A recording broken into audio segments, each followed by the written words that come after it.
Real quick, I want to update on why plastic is not so fantastic. Additional information off of the last video.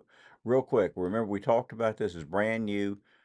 EPA hadn't been around that long, so this is new stuff when you think about how long we've been doing stuff and the fact that the EPA has only been around since 1970. So the real story about this whole plastic thing, remember I said BPA plastic, we've learned some things, and this is what I want to tell you why it's a problem. We know that there's a lot of it out there. We talked about that in the last video. Here's the thing. We know it's linked to thyroid problems. We know it's linked to type 2 diabetes and fatty liver. And it also has to do with chronic feeling tired and worse. Let me show you what I'm talking about. Turns out thyroid problems specifically, somebody has a thyroid problem and they have that situation where they can't take normal thyroid medication to get it to work. They have to take T3. Now we know why. The BPA plastic actually blocks the conversion of T4 to T3 by affecting that specific enzyme that does that job. And on top of that, it also blocks the conversion of the receptor for the thyroid stimulating hormone, so your body doesn't realize you got a problem. That's how thyroid gets messed up.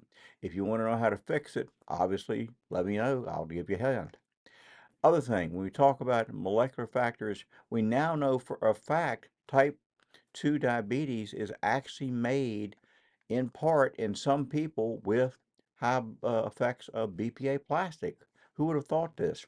Insulin resistance actually being produced by this plastic.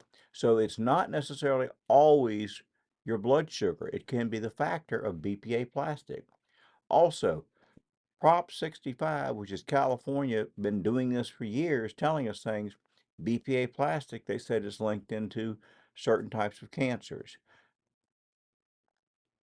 Dr. Bob just wants to remind you, endocrine disruptors, they're real. That's what a BPA plastic is. It disrupts chemicals that we have that we use as hormones. You can check this link here and go find out a list of books on my website that are available. I'm not selling the books. These books are associated with different vendors as the links go. Hello, Dr. Bob Smith here.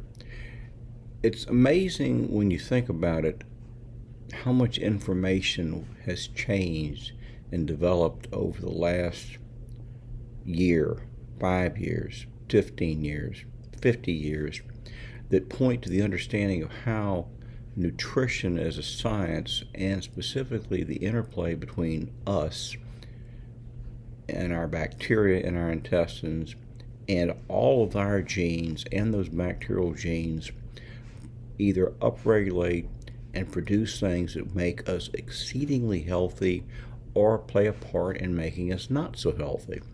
Part of it's what we eat, part of it's what the bacteria produce as byproducts. All of those come into play.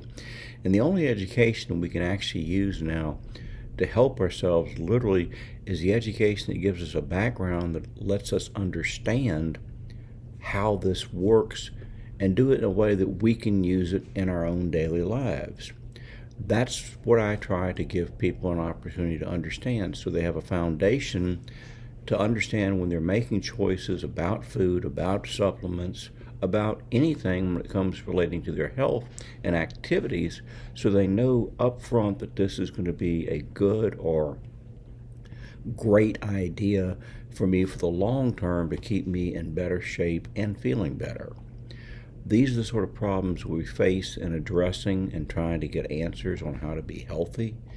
And I'm Dr. Bob Smith. I would like to help you in your journey to find better health and nutrition along the way. Give us a call.